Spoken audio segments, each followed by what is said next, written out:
Bien. Bueno, chiquillos y chiquillas, primero que todo, muy buenos días, buenas tardes o buenas noches, dependiendo de la hora a la que estén viendo este video. Espero se encuentren bastante bien y bueno, en la presente ocasión, bueno, obviamente con toda la contingencia que ha pasado, que no hemos tenido clases como ya hace un mes, ¿ya? Eh, Vamos a empezar, bueno, vamos a ver, entre comillas, la parte práctica de lo que es la tercera unidad de la asignatura, ¿ya? En el último video que les mandé vimos cómo funcionan los convertidores en régimen continuo y discontinuo, ¿ya? Todavía nos queda ver toda la materia de inversores, que yo creo que se las voy a estar subiendo por este medio, ya explicándoles cómo funcionan, ¿cierto? Simulaciones, los cálculos correspondientes, etcétera, ¿ya? Pero a lo que quiero llegar, o lo importante, es que podamos avanzar. Ya, bueno, el fin de semestre es incierto todavía. Entonces, bajo esa condición, claro, yo creo que es preciso y prudente que yo le entregue por lo menos los contenidos de la asignatura, cosa que después nos dediquemos a repasar y evaluar netamente. Y así cerramos la asignatura, todos felices, todos contentos. ¿Ya? Bien, en la ocasión de ahora vamos a hacer un pequeño repaso y les voy a mostrar algunas técnicas de diseño y algunas técnicas de simulación de estos convertidores, ¿ya? Hay algunos circuitos de convertidores de CS que no son tan simples como lo parecen, ¿ya? Por lo mismo yo creo que es preciso que veamos eso en primera instancia, ¿ya? Entonces, bien, como repaso, bueno, tenemos un convertidor, los dos convertidores que hemos visto hasta ahora, ya que el convertidor reductor y el convertidor elevador, ¿ya? Hoy día, adicionalmente, vamos a ver un convertidor que se llama convertidor de dos cuadrantes, ¿ya? Bueno, el convertidor reductor y el convertidor elevador, ustedes ya saben cómo funcionan, ¿no es cierto? Básicamente, lo que hacen es conmutar este transistor con una señal PWM, y escribí una beta, no sé por qué, ¿ya? Lo que hacen es conmutar ese transistor con una señal PWM, ¿no es cierto? Y obviamente lo que se obtiene es un efecto inductivo acá, el cual carga este condensador y eventualmente envía una, eh, un voltaje, en este caso menor, donde el voltaje de salida es menor al de entrada, o en este caso un voltaje mayor, donde el voltaje de salida es mayor al de entrada. ¿Ya? Habíamos visto que estos pueden trabajar en régimen continuo o discontinuo, ¿no es cierto? El régimen discontinuo se producía cuando la corriente en la bobina, es decir, la I sub L, que es lo que está acá, I sub L, llegaba a cero, ¿no es cierto? Y se mantenía en cero durante cierta parte del periodo, ¿no es cierto? Y obviamente que en régimen continuo y discontinuo había ciertos análisis para estos convertidores, ¿ya? Ahora, ¿qué es lo importante acá? Existen algunos efectos que, bueno, como ustedes se habrán dado cuenta, nosotros analizamos todo desde un punto de vista ideal. ¿A qué me refiero con eso? Es como si los transistores no tuviesen resistencia interna, si las bobinas no tuviesen resistencia interna, si no existiese caída de tensión en los diodos. Todo perfecto, ¿ya? Como si se comportaran como interruptores comunes y corrientes y como si el resto de los elementos pasivos o activos no tuviesen algunos efectos físicos adversos que puedan producir pérdidas, ¿ya? Bueno, como ustedes bien saben, en cualquier circuito de potencia un transistor se calienta, en cualquier circuito de potencia se tiene eh, una resistividad en los conductores, ¿no es cierto? En este caso en el conductor de las bobinas o en las placas del condensador, ¿no es cierto? Existen tolerancias, existen efectos térmicos, entonces no podemos decir que es totalmente, no podemos decir que esto es totalmente ideal, ¿ya? Generalmente yo les hablaba de que estos convertidores tenían un rendimiento entre un 85% hacia arriba, ¿ya? Pero que no llegaban al 100%. A diferencia de los reguladores lineales, que los reguladores lineales, chuta, tenemos suerte si un convertidor tiene un 40% de rendimiento, ¿ya? Entonces, bajo esa condición, tenemos que analizar algunos aspectos, ¿ya? Entonces, voy a ir anotando acá aspectos que afectan al rendimiento, ¿ya? Que simboliza con esa letra que está ahí, que parece una N. Ya no recuerdo exactamente el nombre en este momento, pero es una N, ¿ya? Bien, primer punto. voltajes de funcionamiento de semiconductores.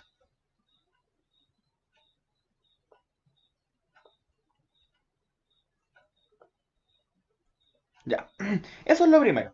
Ya, esto de partida afecta en el rendimiento, porque obviamente, como los diodos y los transistores están sobrellevando una corriente, que exista un voltaje de pérdida en esos dispositivos conlleva que obviamente se pierda potencia. Es decir, no toda la potencia que ingresa al circuito va a llegar a la carga. Ya se va a perder cierta parte en los diodos y en los transistores. ¿Ya? Y obviamente eso es algo que está intrínseco a nuestros dispositivos. ¿Ya? O sea, todos sabemos que cualquier dispositivo electrónico presenta mayores pérdidas. O sea, presenta pérdidas, ¿ya? Por mínimas que sean. Ahora, ustedes después cuando lleguen a potencia 3 y vean convertidores resonantes, se van a dar cuenta de que cuando se puede producir una pérdida de potencia en la conmutación. Y eso se mitiga mediante la resonancia de mallas LC. Ya que eso lo van a ver en electrónica de potencia 3. ¿Ya? Ojalá nos toque junto en ese ramo. Bien, entonces, el hecho de que acá exista un voltaje en el diodo ya genera pérdidas. El hecho de que el MOSFET tenga una resistencia interna, ya que es la RDS, si ustedes se recordarán de potencia 1, los MOSFET tienen un parámetro que se llama RDS, ¿ya? O RDS SAT. RDS SAT, sí. Que básicamente es la resistencia que presentan los transistores cuando están conmutados, ¿ya? Estamos hablando que son 50, 70 miliohms, pero no deja de ser cuando estamos hablando de convertidores que pasan 30 amperes o 40 amperes por ellos, por los transistores, ¿ya? Entonces, eso afecta bastante, sobre todo a los inversores, ¿ya? Después en potencia 3 ustedes van a ver que cuando tienen que calcular un disipador de calor tienen que considerar todo el funcionamiento del circuito, ¿ya? Que están, por decirlo de alguna forma, los circuitos con funcionamiento estático y con funcionamiento dinámico. Entonces, con funcionamiento estático, claro, nos dice cae voltaje, pasa corriente, listo, calculo potencia y ahí empiezo a calcular el disipador. Pero los que tienen funcionamiento dinámico hay que recurrir a nuestras queridas amigas integrales, ¿ya? Bien, ese es el primer aspecto. Segundo, resistencia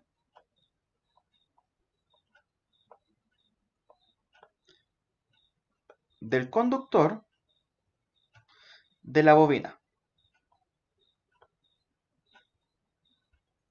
Ya. Cuando ustedes tuvieran la asignatura de electricidad aplicada 2, ya ustedes hicieron mediciones de bobina, ¿no es cierto? Pero ¿qué es lo que pasa? Las bobinas tenían dos parámetros. Uno era la inductancia con núcleo sin núcleo, ya porque ustedes venían, metían un fierrito, ¿no es cierto? Iban variando la inductancia. Y otro aspecto que tenían estos elementos era la resistencia que presentaban. De hecho, si usted una bobina la mide con un multitester en modo de resistencia, le entrega una resistencia pequeña, pero existe. ¿Ya? En la práctica, cuando nosotros hablamos de una bobina, ¿ya? En la práctica se tiende a modelar como esto.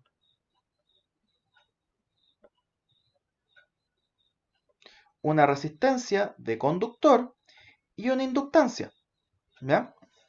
Esta resistencia de conductor está dado por el material que tiene, el material de la bobina, el material de la bobina está dado por el grosor del cable, por el largo del cable y por la temperatura en la cual se encuentra el material. Entonces, claro, este parámetro que está acá no echa a perder todo el rendimiento. Porque fíjense, ¿en qué parte se encuentra la bobina en el circuito? Técnicamente en la entrada. Entonces, claro, esta resistencia que está acá empieza a afectar en el rendimiento también, ¿ya? Y es por eso que se calientan un poco las bobinas. Bueno, pueden calentarse por eso o por saturación magnética, pero generalmente es por eso, ¿ya? Porque como se utiliza hierro dulce, que son materiales ferromagnéticos, esos generalmente no generan problemas, ¿ya? O también por corrientes de Foucault. Existen muchos efectos, ¿ya? Cosas que ustedes habrán visto en electricidad aplicada 1 o 2, ¿ya? Entonces, ¿cuál es el tema acá? O sea, que este elemento pierde potencia. Simplemente eso. En la bobina también se pierde potencia.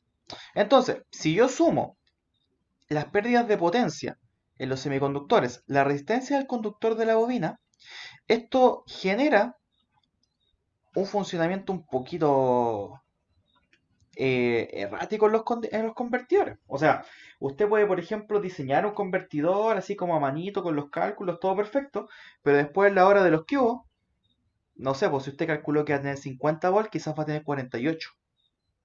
Ah, y eso está dado, ¿por qué? Porque obviamente el convertidor no da para más. Ya es netamente por eso.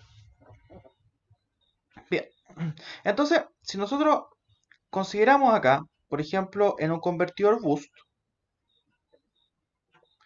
nosotros, por ejemplo, podemos tener la relación siguiente, que es el voltaje de salida dividido en el voltaje de entrada, como podemos tener también el ciclo de trabajo.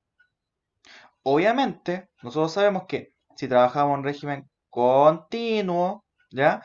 La fórmula para calcular el voltaje de salida es voltaje de entrada dividido en 1 menos D, ¿ya? Entonces, claro, ¿eso conlleva a qué? Entonces está...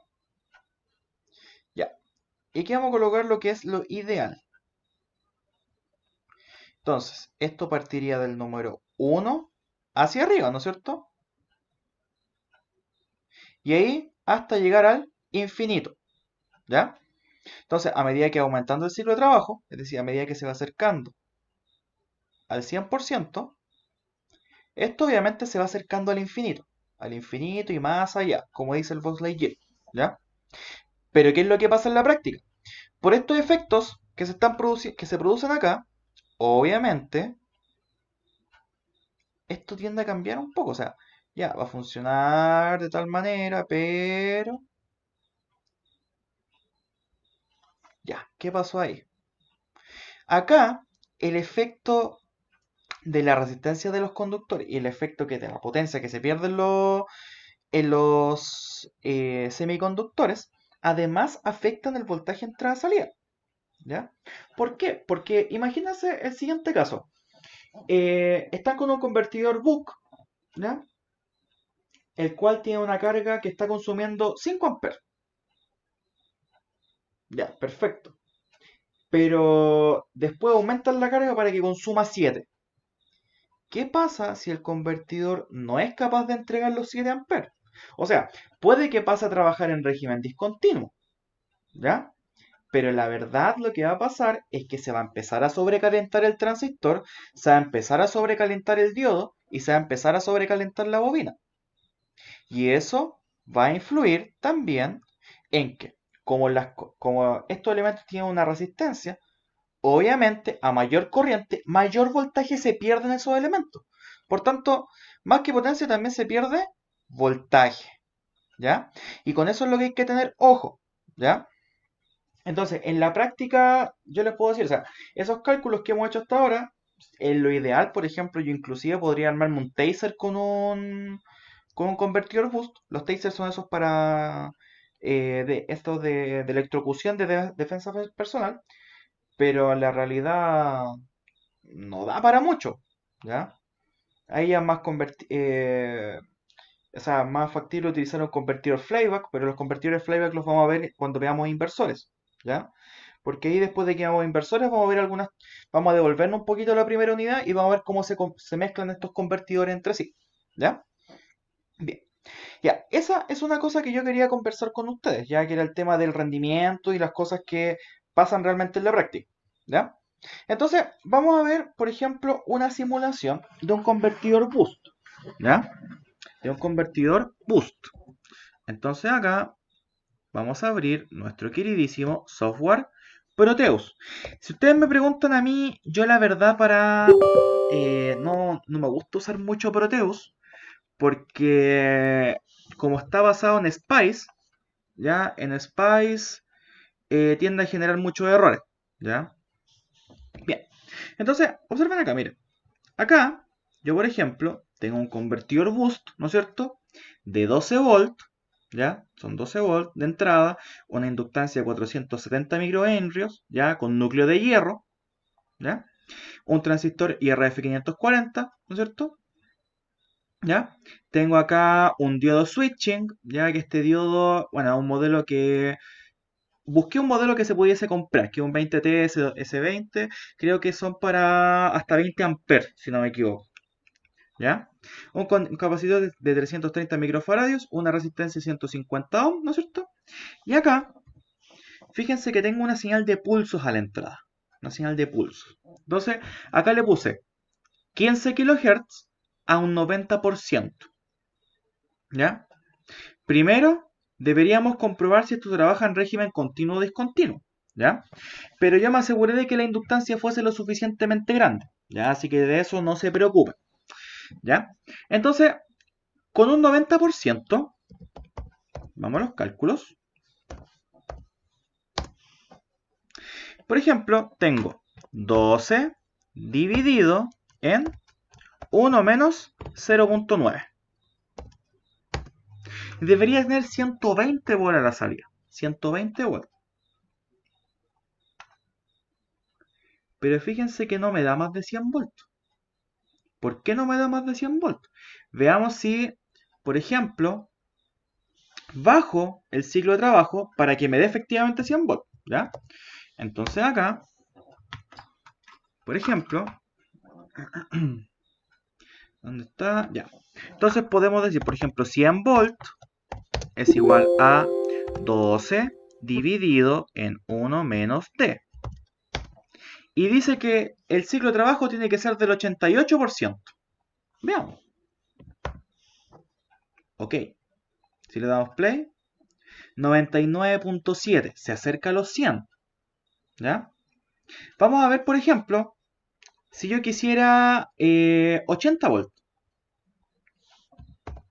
80 volts. Me dice que tiene que trabajar a un 85%. Entonces acá colocamos 85%. Entonces play. Pero fíjense que no me está mostrando 80 volts como tal. Fíjense. Yo dije, 80 volts. Pero aquí me está mostrando 86 volts. ¿Me habré pasado al régimen discontinuo? Habrá que revisarlo. ¿Ya? Bien. Ahora, vamos a aumentar la inductancia para asegurarnos. Vamos a colocarle 820 microhenrios y para asegurarnos que no haya tanto rizado, le vamos a subir a esto a 820 microfarads. Entonces le damos play y siguen habiendo 86 volts, a pesar de que subí la inductancia para que estuviese en régimen discontinuo, o sea, continuo, ¿ya? Aún si aumento la inductancia, no sube más allá de los 100 volts, no sube más allá, ¿ya? Entonces, ¿cuáles son los aspectos importantes? Primero, el IRF 540, ¿ya? Si nosotros nos vamos acá al datasheet, IRF 540, de partida, no me da más de 100 volts, ¿ya? Hay un tema.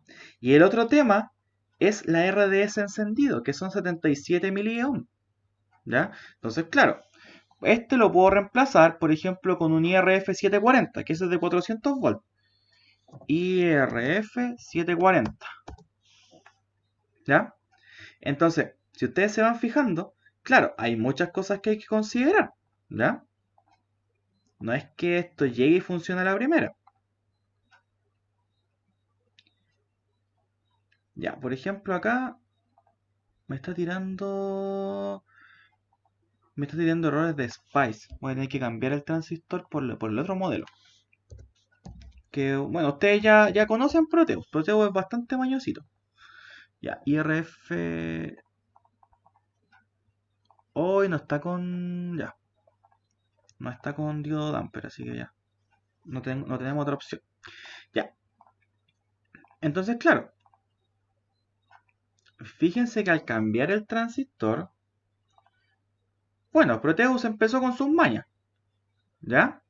Pero fíjense que, aunque le coloqué el ciclo de trabajo para que me entregara 100 volts, aún así me está entregando 85 volts. Y eso que le puse un valor de inductancia lo suficientemente grande para evitar que entrara en régimen discontinuo. ¿Ya? Podría, por ejemplo, variar el valor de la resistencia. O sea, fíjense que ahora cambié la resistencia. Si le exijo más carga, el voltaje no aumenta más allá de eso. Miren, vamos a ver otro ejemplo. Miren, vamos a colocarlo a 50%. ¿Ya? Y vamos a volver a 540. Con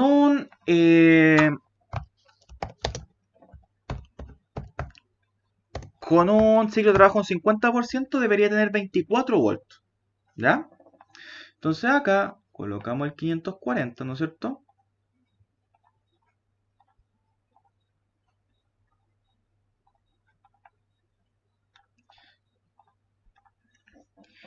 Y acá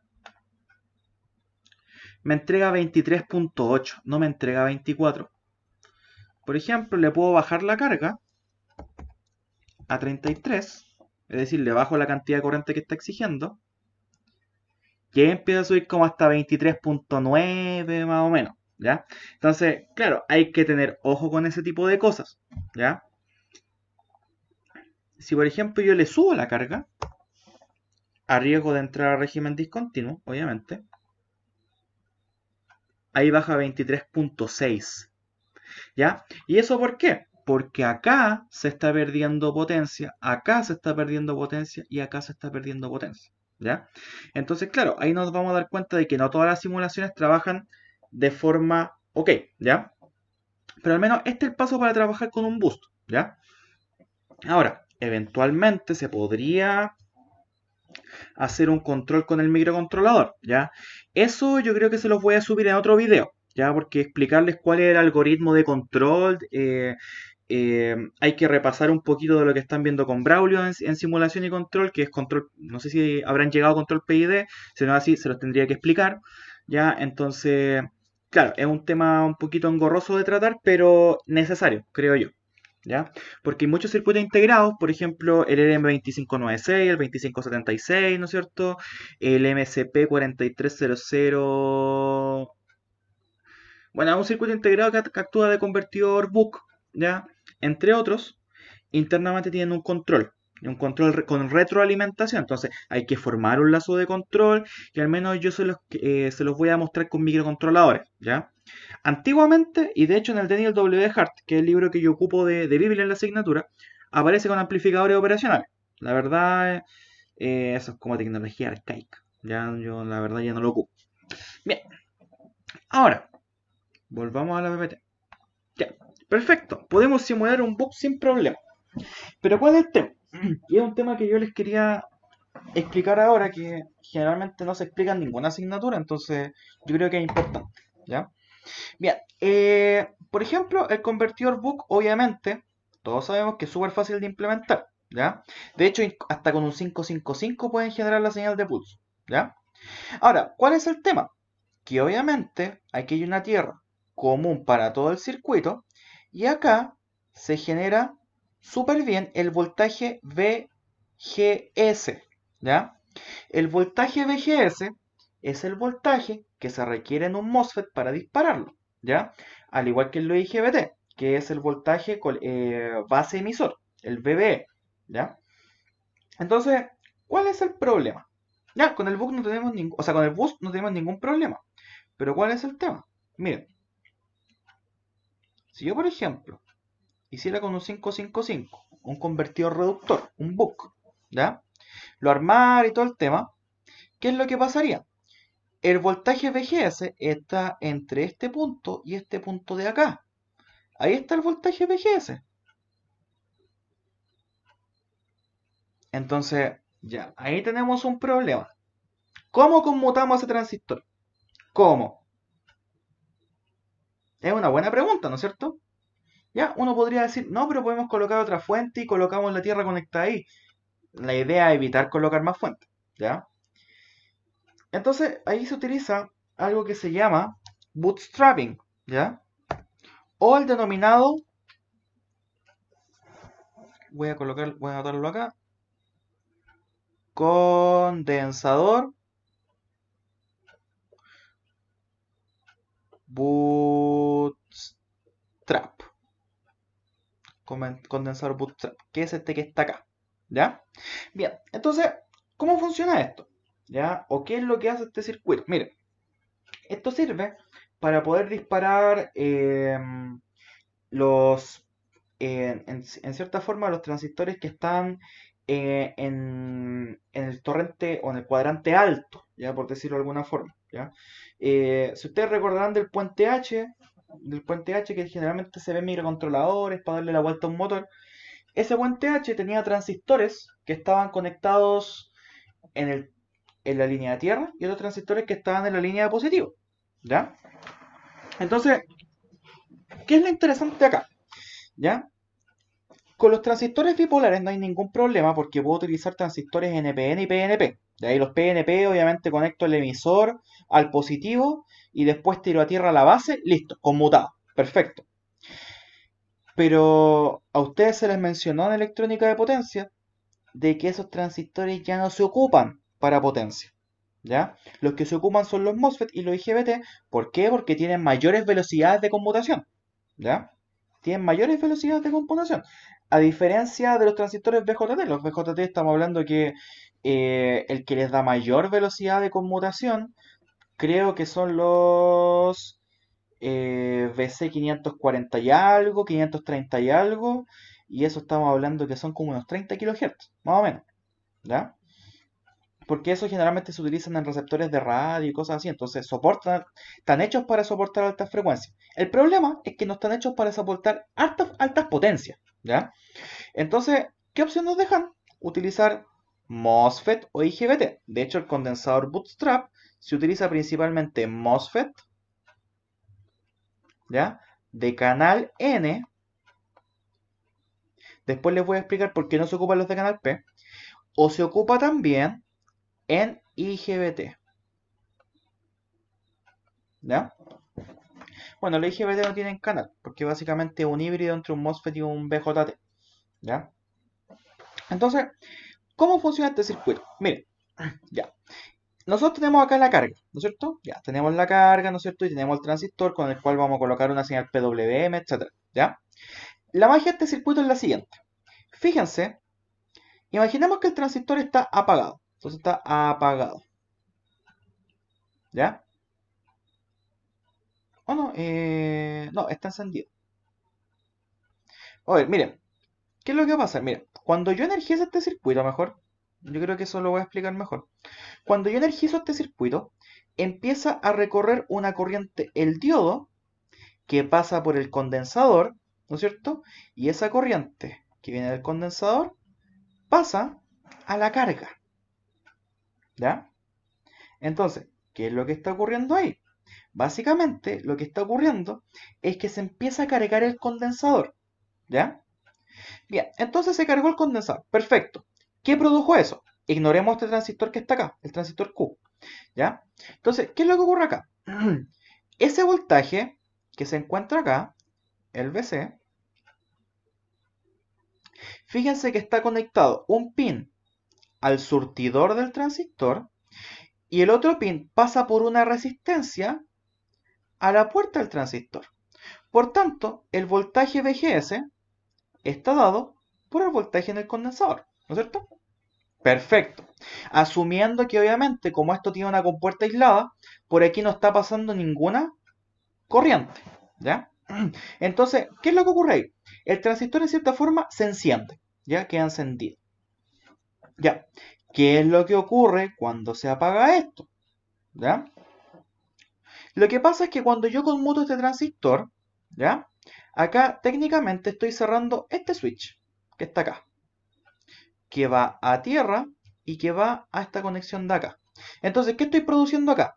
Que la puerta quede conectada a tierra, ¿ya? La puerta queda conectada a tierra.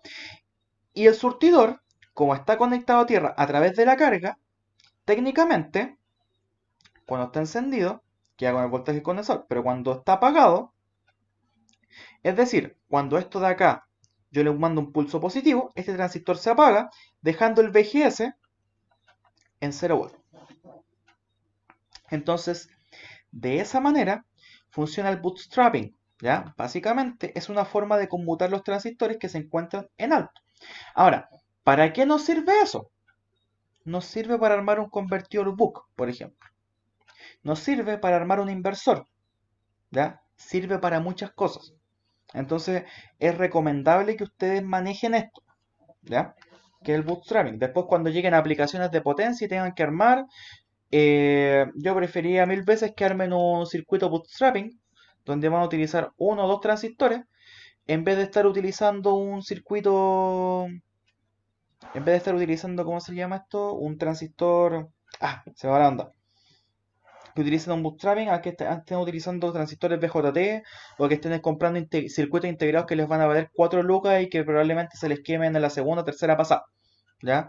Generalmente los circuitos que hacen esta pega soportan como 600 volts, pero son súper sensibles. ¿Ya? Son súper sensibles. Entonces, eso. ¿Ya? Entonces, esto nos facilitaría un poco armar el circuito o el convertidor buck. ¿Ya? Que es técnicamente utilizar el bootstrapping. ¿Ya? Entonces, lo que voy a hacer acá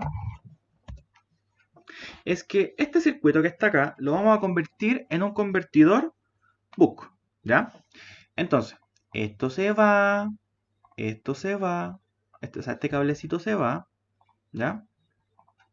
Esto que está acá se va, esto pasa para allá, el diodo, bueno, este cablecito se va, bueno, tengo que cortar caleta de cable, ¿ya?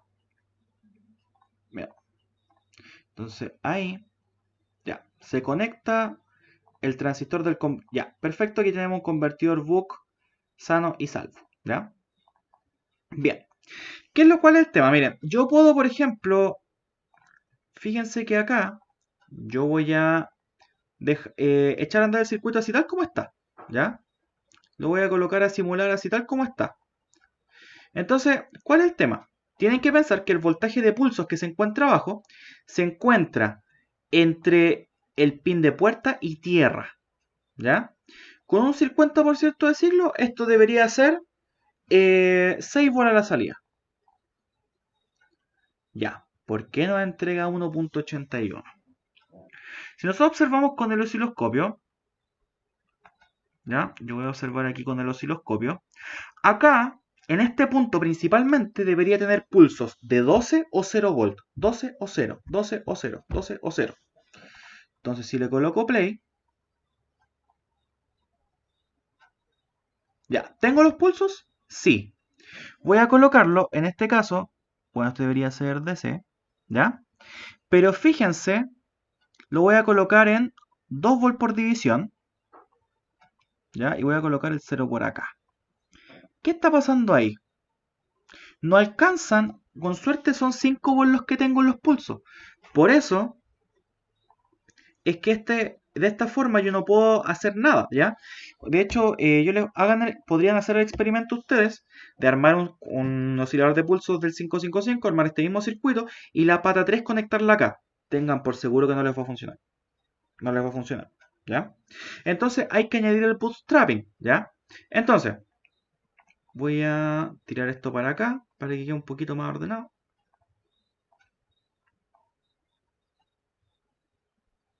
Bien. Entonces, este transistor lo voy a mover un poquito hacia arriba, ¿ya? Lo movemos un poquito hacia arriba.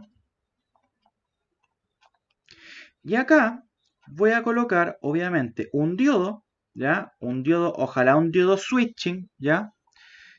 Ojalá un diodo, o sea, no de la misma potencia, pero que tenga las mismas características de conmutación que este, ¿ya?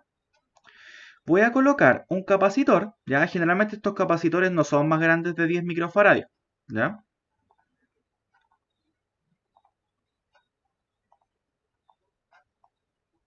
Ya. Y acá una resistencia. Generalmente estas resistencias son pequeñas, estamos hablando de 1 kilo, 2 kilos más o menos, ¿ya? Va a depender de la naturaleza del circuito. Ahora, acá yo estoy considerando un voltaje de 12 volts para saturar este transistor, ¿ya? Puede que si acá tengo una fuente de 36 de 48 volts, con esos 36 o 48 volts la puerta del transistor se queme, ¿ya? No es la idea. Ya generalmente ustedes pueden colocar un arreglo con un diodo Zener o un regulador adicional para hacer eso. Generalmente es más fácil un diodo Zener, ¿ya? Acá voy a colocar, en este caso, un 2N7000. ¿Ya? El 2N7000 es básicamente un MOSFET, pero que funciona con niveles de tensión lógicos, ¿ya? Es decir, con 5 o 0 volt. Eso facilita generalmente trabajar con microcontroladores, ¿ya? Y acá vamos a colocar la misma señal de pulsos que teníamos hace un rato, ¿ya? Entonces, señal de pulsos, pulse, pulse, pulse. Entonces acá en la señal de pulsos, pulsos, habíamos dicho que esto lo vamos a colocar con 5 volts, ¿ya? Le vamos a colocar en este caso 50% de ciclo y 15 kilos de frecuencia. Ok. Entonces si le coloco play, me da 5.27 volts. Ahora se acerca mucho más a lo que nosotros teníamos planteado en un principio, ¿ya? Por ejemplo, si yo le quito carga a esto, es decir, le exijo menos corriente, se va a ir acercando un poquito más, ¿ya? Entonces, ahora, si yo observo acá con el osciloscopio, el voltaje que tengo acá,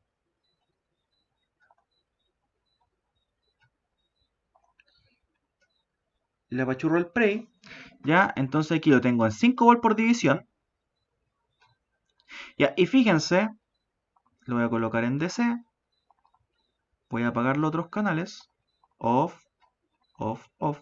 Asegúrese de ver este video en 1080 para que se vea mejor, ¿ya? Le voy a colocar 2 volts por división, ¿ya? 2 volts por división. Y esto lo voy a mover de tal manera que quede justo en un cuadrito. Fíjense que los pulsos ahora son de 2, 4, 6, 8, 10, 12. 12 volts justamente, ¿ya? Ahora, fíjense que acá hay una parte negativa. Esa parte negativa está dada por el voltaje que queda en el diodo, ¿ya? Entonces, de esa manera se constituye un convertidor buck, ¿ya? Entonces, de esa manera es como que es que se tienen que diseñar, ¿ya? Netamente es eso, ¿ya? Ahora, les hago la invitación, ¿ya? Para que ustedes simulen los ejercicios que habíamos visto en clase hasta ahora, ¿ya? Tanto los de régimen continuo como discontinuo, ¿ya? Les recuerdo que Proteus, ¿ya? Acá tiene una herramienta, ¿ya? Donde ustedes pueden graficar las corrientes y los voltajes. De hecho, voy a graficar, por ejemplo, la corriente en la inductancia, ¿ya? En promedio, con 6 dividido en 22, cálculo 6 dividido en 22, en promedio debería tener 270 mA. Veamos. Entonces acá, por ejemplo, me voy a la gráfica análoga. Gráfica análoga, está acá. Análoga. ¿Ya? Clic derecho, Add Traces y coloco la señal de corriente en la inductancia. Y adicional a eso voy a agregar la del pulso de entrada, ¿ya? Entonces acá digo que voy a simular. Después de que pase un segundo, ya no nos interesa tanto el efecto transitorio del inicio del convertidor, ¿ya? Y voy a simular por 1 milisegundo. Entonces aquí coloco 0,0, 1 milisegundo. O 100 microsegundos, lo que ustedes quieran, ¿ya? Entonces aquí le coloco play. Y va a proceder a hacer la simulación, ¿ya? Y me va a mostrar exactamente en ese tiempo qué pasa con la corriente en la inductancia y con los pulsos que le llegan al convertidor. Miren. Ya. Entonces fíjense que acá, por ejemplo, fíjense que aquí la corriente no alcanza a ser 400 miliamperes. Y obviamente aquí están los pulsos de la entrada, ¿ya? Bien.